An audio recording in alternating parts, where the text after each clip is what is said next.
number one most crucial mistake that people make when they're trying to pivot into UX is they start from scratch. That's just simply not accurate. By the time you're considering UX, you are somebody with skills, ideas, thoughts, characteristics, and even potentially experience. Many of you have a job, and my advice is use that job and start behaving like a UX designer at that job, whether your boss likes it or not, whether this has to be for your job or not. So what problems does your job have? What opportunities does it have? And you might be like, Chris, I don't touch the computer or the website. That's okay. User experience is such a broad field. And a lot of times it touches the physical and operational and like logistical work at your job. Former students of mine have redesigned application forms, have redesigned processes by which things get done. One of my students actually redesigned how her book publishing company is able to publish 525% more books per year by redesigning the process, by understanding where all the gaps are, by creating a new way to keep track of things. And she saved the company $38 million. That has nothing to do with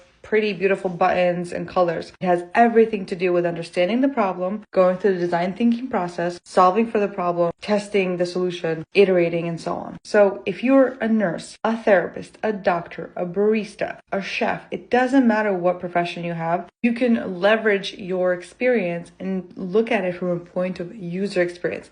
How are you making the user's life better or creating new experiences to have a better life? Comment below if you need some advice on what I would do if I was in your shoes. I've helped teachers, nurses, therapists before. Many of you are also solo designers, so you're kind of a little bit set up to fail. Happy to give you advice as well on what I would do if I was in your shoes, if you're trying to get a next role, because a lot of the job search is very dependent on the story you're able to craft. The number one piece of advice is A, leverage your background, and B, be a designer wherever you are now. Don't spend money on a boot camp. Don't spend money on new programs right now. Don't redesign Spotify or Instagram or any of this stuff. You don't know those tools and products as intimately as you know your job. If you're like, okay, where do I start? What is the number one gripe that people have at work? What is the number one complaint that your peers have or your customers have? What is it that's giving people heartburn? Solve for that. There's your project.